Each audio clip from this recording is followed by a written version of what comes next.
I'm going to point out the humor first, that yes, I, a father of 2 toddlers, am teaching on decluttering your life. That was, when Ethan said that would be the title of this session, I was like, great, I want to go to that. But then somehow I'm here sitting on this end of it. But I hope that helps me because as I've wrestled with this passage, come to me, all you who are weary and carry heavy burdens, and I will give you rest. Take my yoke upon you. Let me teach you, because I'm humble and gentle at heart, and you will find rest for your souls. For my yoke is easy to bear, and the burden I give you is light. I felt like if this isn't true when you're a father of 2 with 1 on the way, then this is just a big joke, right? So this has to be true no matter what season of life we're in, where it feels like this is impossible.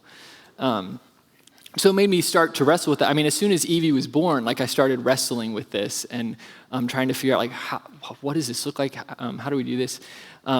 If you remember, if you were here at our Ash Wednesday service, I preached there, and I jumped back into wrestling with this and this idea that we live in a culture that so much stuff can be given to us that we're amused constantly to our detriment. An analogy that I had read about was people who have leprosy. One of the most dangerous things about leprosy is that their nerves go numb, so they could get a cut on their leg. They have no idea that they got cut there, and then it gets infected, and so then they have to lose their leg. So this idea of being numb to the wounds that we actually have. And so I was thinking, man, I feel like our culture has leprosy. We have become so amused, so numbed, that we can't really tell when something's wrong. Maybe we're broken or hurting, but we just run to the next thing. And so I felt like this is important for the church. I think we need to take Jesus seriously when he says this and to reckon our lives with what he's saying. And to ask, whose yoke are we actually wearing? Because the one I was wearing did not feel easy or light. I also want to say, I told Jordan this last night, it's funny to teach on something when you feel like more days you fail at it than succeed on it. So don't think that I have figured all this out. I have wrestled with it, and I feel like if I look at my whole life, in the last couple months, I have wrestled with it more seriously than I ever have in my entire life, because I think I've started to see how essential it is for the Christian to live a different way. So I've read a lot of different perspectives on this. Tim Mackey, Tyler Stanton, Ariana Petrosky, Andy Crouch, Cal Newport, Richard Foster. I mean, you guys probably know Sky Jitani.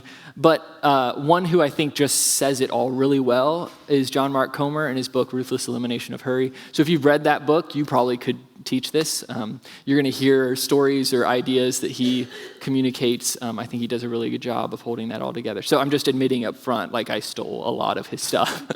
But we're going to be talking about time, how we use it, how we spend it, fill it, how we lose it. So I thought it would be helpful. The first thing we do, I'm just going to give you 3 minutes. I want you to put in front of yourself your typical weekly schedule. You can be as detailed or as vague as you want. And then beneath that, because some of these things may not have standard time in your week, what are the responsibilities that you carry on a typical week that have to find some space, whether it is actually on your calendar or not. So fill this whole thing out, and then we'll move on, okay? 3 minutes.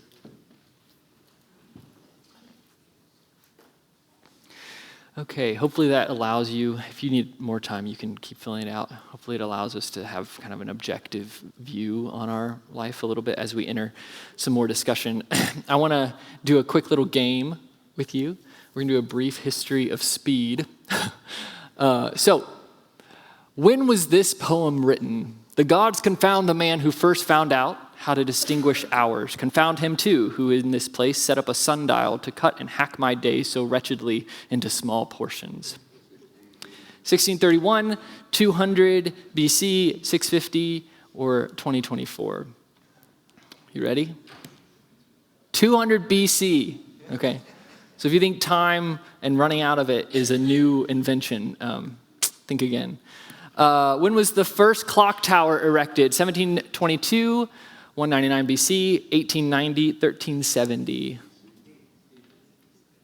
1370, yeah, in Germany. Someone wrote about it. Here was man's declaration of independence from the sun. New proof of his mastery over himself and his surroundings. Only later would it be revealed that he had accomplished this mastery by putting himself under the dominion of a machine with imperious demands of its own. Average hours of sleep prior to Edison's light bulb? 11 hours. You slept with the sun, I guess. Yeah. Now I think it's around 7 hours. And it's funny because you think about like back in Edison's day, like you cutting down a tree and burning a fire for heat in your house. And like now we just like hit a button on a thermostat, but we still complain like, I don't have time. So I don't think our labor-saving devices have really actually helped us that much. 1967 Senate subcommittee was told that by 1985, the average American would work only 22 hours a week for 27 weeks a year. Is that true for all of you? Yeah. I think the latest stat is we work 4 more weeks than we were working in 1979. I think was when that study was done. On par with the 1440 invention of the printing press and its transformation of Europe and the world, this world-transforming invention was released in 2007. I don't know, Teflon is pretty world-changing, but the iPhone, yeah. In the same few months later, Facebook was made available to everyone. Twitter came out the same year, the cloud, the App Store. This was the official start of the digital age. Now everyone, for the most part, has a smartphone. Wi-Fi can be found about anywhere, or like a network at least.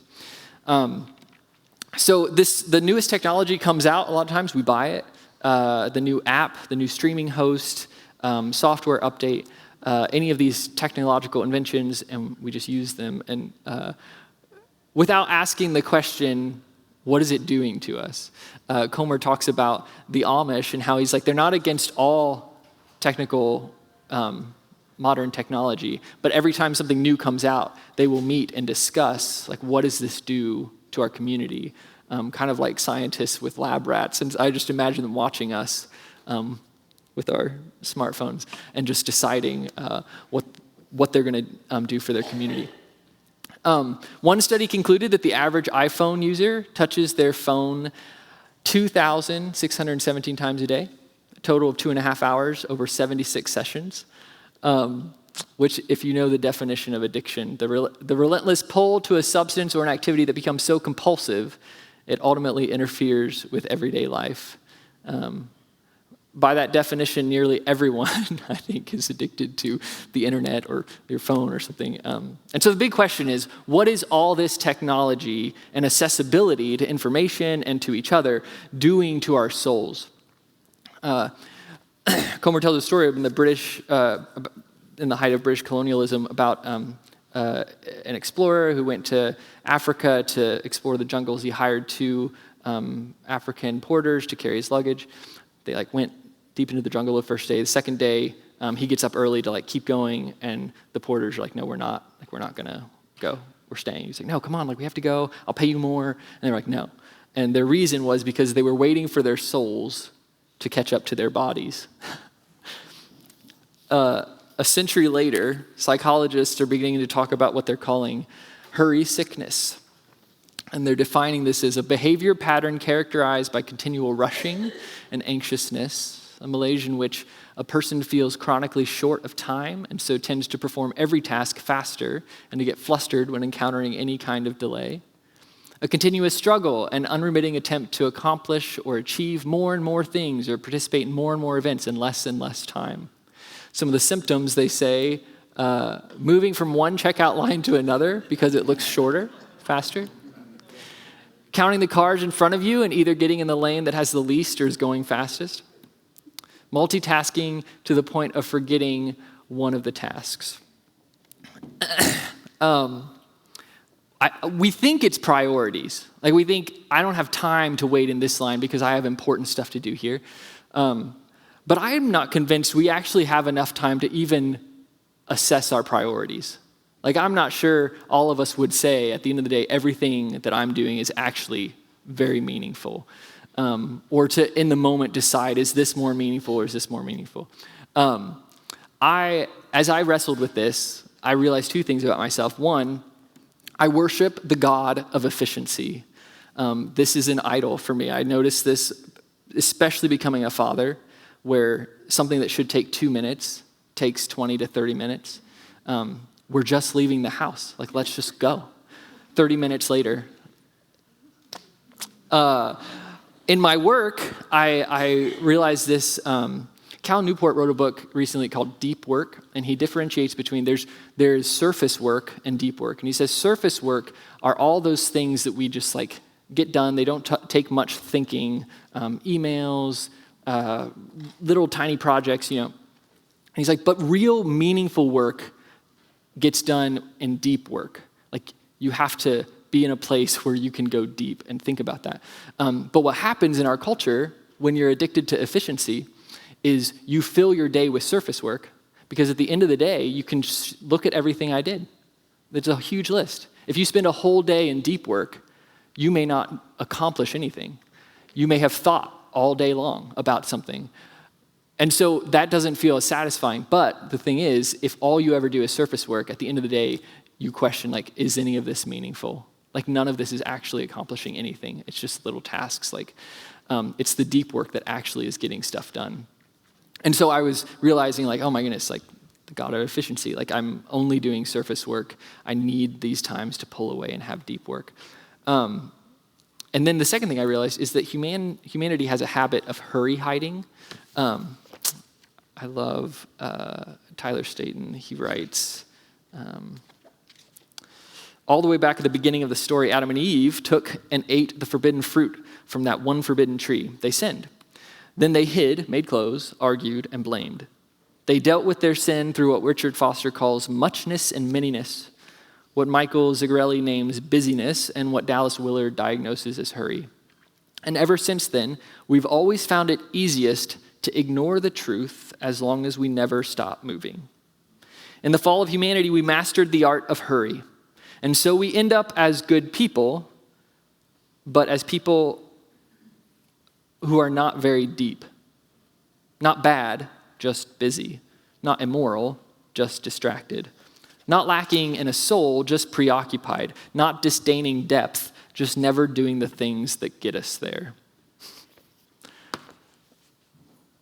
We're too busy even to be healed, I think is what I landed on.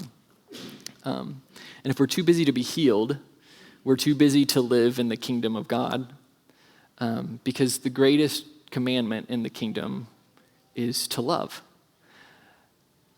And anyone who has had a spouse, has kids, has any meaningful relationships in their life knows that love takes time.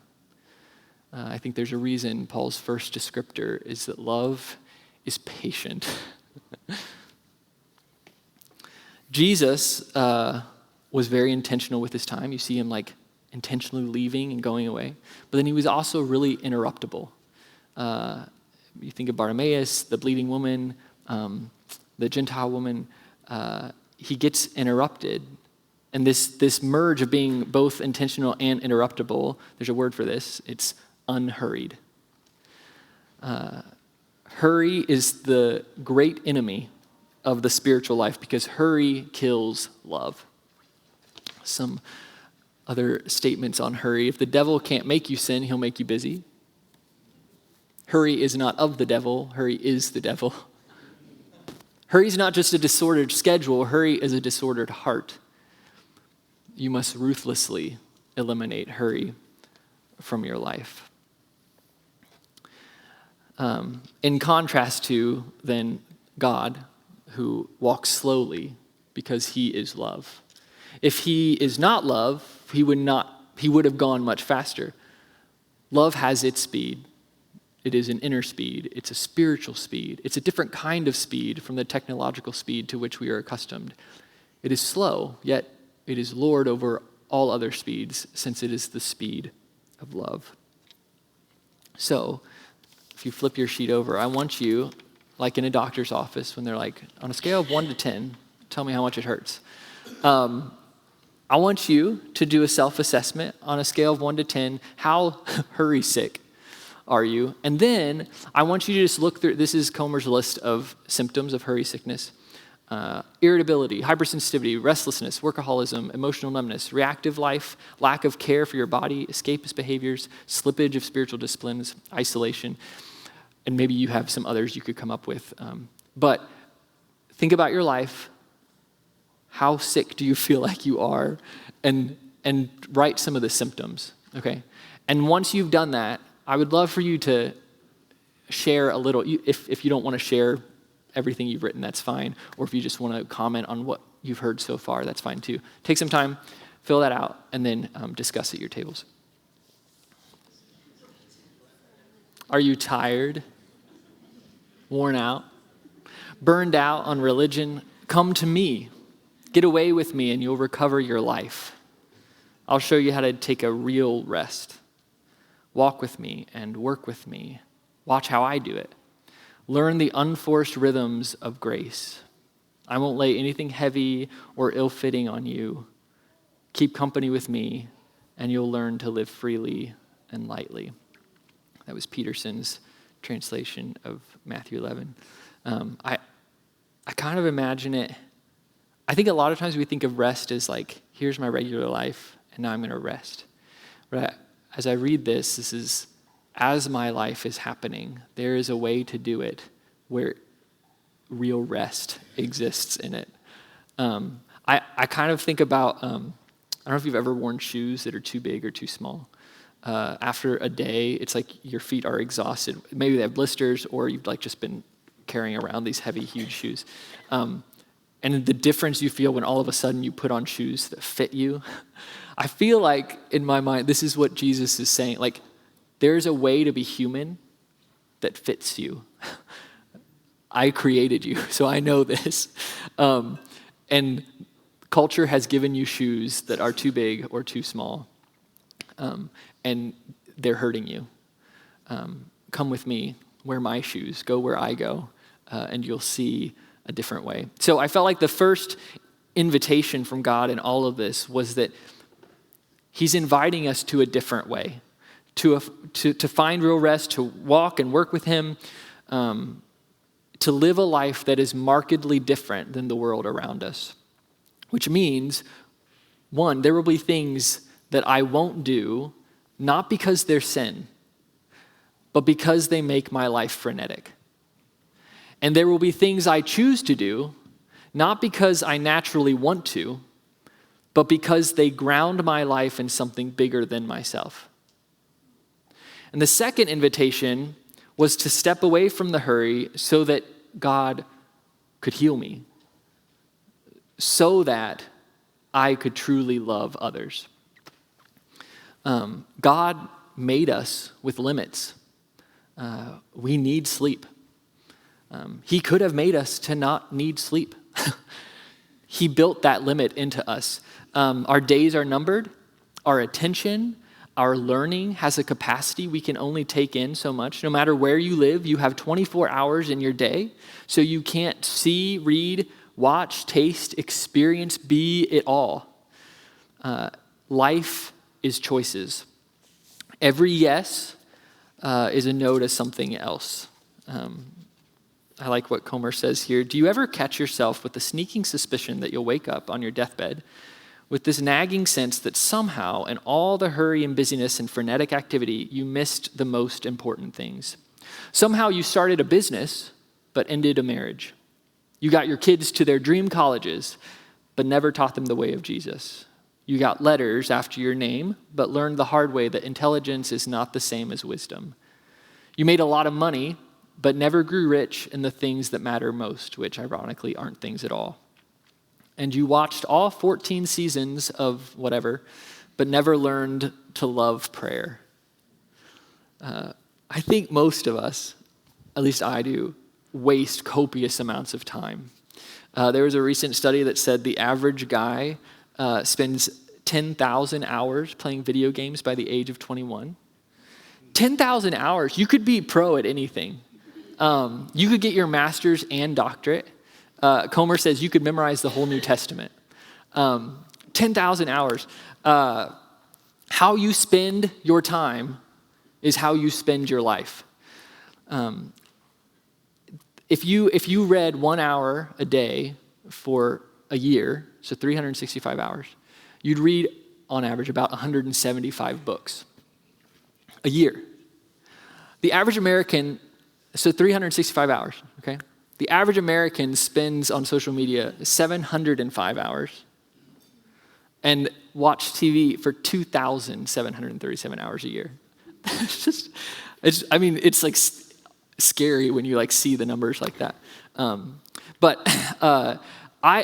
As I've like thought about these things and thought, oh my goodness, like where's my time going? I don't want to miss out on my relationship with God. I don't want to miss out on the relationships God has put in my life, my family, my friends, the neighbors He's brought into my life. I want to be intentional, and I want to know where that time is going. An article by Ariana Petrosky, she starts it talking about rest. She starts it by talking about what would have happened if Moses had an iPhone or if Mary had an iPhone. Like, would he have missed the bush entirely? And so I went to AI, and AI created this image for me. But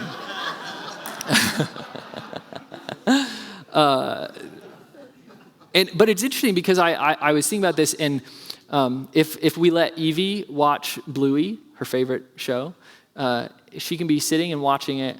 I can be standing right next to the TV. Hey, Evie, and nothing. She just is locked in. And so sometimes I wonder, like, is God yelling at me? Like, and I just, whatever it is, screen tasks, whatever it is, am I missing when He's speaking? Then there was another guy, Eric Pickersgill, what a name. He's a photographer. He did a project called Removed, where he'd get people set as though they had their device, and then he would take the device away. I just want you to just feel what happens in your body when you see some of these images, okay?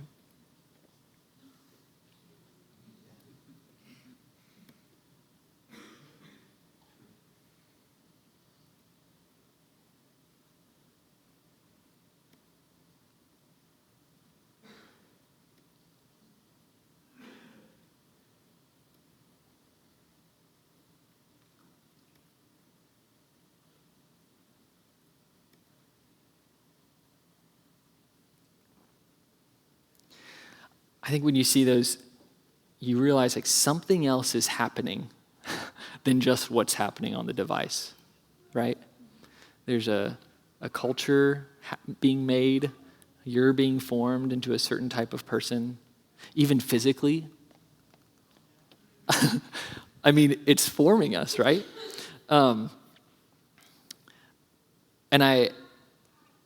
It makes me think too, thinking of Evie on the couch.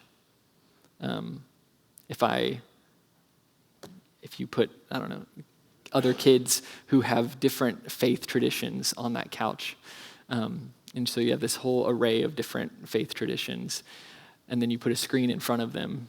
In that moment, it doesn't matter what they believe, because they are so absorbed in the device, the show, whatever it is.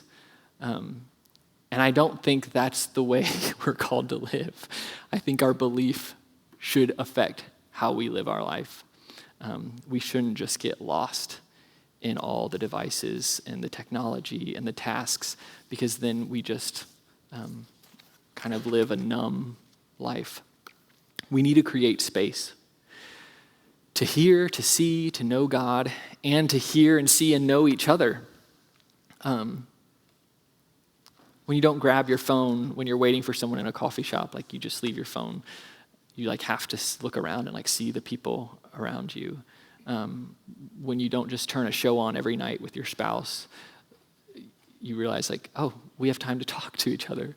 When you choose the longest checkout lane at the grocery store, it's like, I've got plenty of time to pray.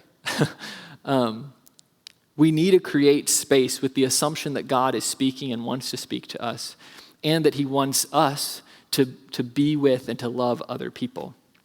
So I want you on this, in the red one, I want you to think about what fills your capacity, all your limits, what are you taking in, what are your inputs throughout your life? What are the things that you turn to when you like want to have a break, or what's filling you? What are the inputs that are scarily maybe taking over your lives? Okay, just start listing those. And then do that first, and then I'll pick up. But you think about like a couple who their marriage is less than ideal, and one of the spouse, like they say, could we just like one date night a week, just like 30 minutes to like talk every night, something like that. And the other spouse is like, I just don't have that time. And but they still like watch TV, and they are on TikTok or whatever, have a fantasy football league. Then you would look at that situation and be like, oh, like, no, you're just wasting time. You have the time, you're just wasting it. Or it's like, okay, if those are your values, then like, you don't have time for a marriage. Like, that's the reality of like what you're choosing, right? But then I felt like, oh gosh, like this is how it is in my relationship with God. Like, what am I saying? Like, I don't have time for this. But then I look at all the things that I choose to spend my time on and think, oh man, are these things really worth more to me than cultivating a relationship with my Creator? When Jesus said, abide in me and I will abide in you, the question wasn't, are you abiding? We are all abiding in something. We're all rooted in something, an emotional home, where our minds, our feelings, even physically, like where we go when we have space. And what we abide in is forming us into someone. So we'll talk about in the sessions to come, like intentional ways to use the space or practices to help cultivate that space. But today, and then this month to come, I just want to emphasize, like, try to create space. So whether that is with like a particular, maybe it is a device that you're like, I'm not using this device, or an app within the device, like get email off your phone, or something where it's like, this allows me to have more space. If you're going to set like time, like some people, it's like, I'm going to use I'll put my phone away from this like 10 to 12 or something. I would suggest it's actually more beneficial to flip it so that you say, I will only be on my phone from this time to this time. That's a more helpful practice. Make the norm what you want it to be. Maybe you just like don't have your phone on your person, like have it somewhere else so it's not always there. Maybe in car rides, it's just like, I'm not going to listen to anything. Like, I'm just going to sit in silence so that if God wants to speak, I'm ready. Or I don't know, sometimes it's like nice to have like a show in the background as you're doing something, like just like, no, I'm not going to do that. I'm going to just be in the silence. The photographer, one thing he did, he had someone take a picture of himself on his phone, and then they took the phone away. So then he had a picture of what he looks like staring at his phone as his screensaver on his phone. So every time he picked it up, he'd be like, this is what I look like when I'm doing this. So anything to help you make it less exciting to look at. I'm telling you not to do apps, but I think there are some apps, like you've heard of FOMO, fear of missing out. I think there's a JOMO, a joy of missing out, and it like actually like puts locks on how much you can spend on. I think maybe iPhones can do this too. But anyway, make space. Force yourself to have space so that God can speak. This making space is is about consent. You're giving consent to God to use the space how he wants, instead of feeling like you want to fill it all. So I think why this excites me and why I think we should have, like, this should be a table ed conversation is because I just get excited thinking, what would happen if a whole church redefined their relationship with technology or with tasks, with busyness, where the whole church was making space to hear from God and to hear and be with people, especially as we're diving into some of these initiatives that we've done a vision casting for over the last year. I think whenever the church has an idea, I think everyone usually is like, oh, great, that's a good idea. But then it's like, someone has to do this, and this isn't surface work. This is deep work. And none of us just magically have the space to do this. I think we've seen this even with shepherding. A lot of people are like, oh, shepherding is such a good idea. But then it's like, but what does that actually look like in my context? And then it's like, because we don't have time. We haven't made space for it. And so this is where it begins. None of these things will happen if there isn't space. And if none of these things are happening, then I want to say, what is the church? We need space to hear from God and to love others better. So now I want you, in the last little bit, dive deep into your list and find, just maybe you'll change your mind, but commit to one thing that over the next 4 weeks, before the next table ed session, you're going to commit to do this thing or not do this thing to make intentional space in your life, okay? I'm going to give you 1 minute, and then I want you to just go around and just say it, okay? Not a huge long, I want everyone to share, but I don't want to use 15 minutes, okay? So 1 minute, write it down. What's one thing you're going to try? And then share it with each other. Go.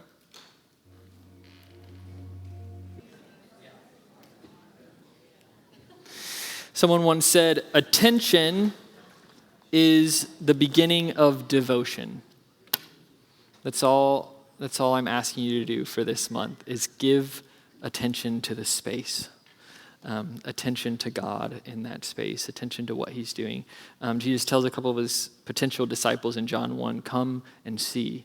This idea of come and see the life I live, and just see if maybe this is a better fit for your life.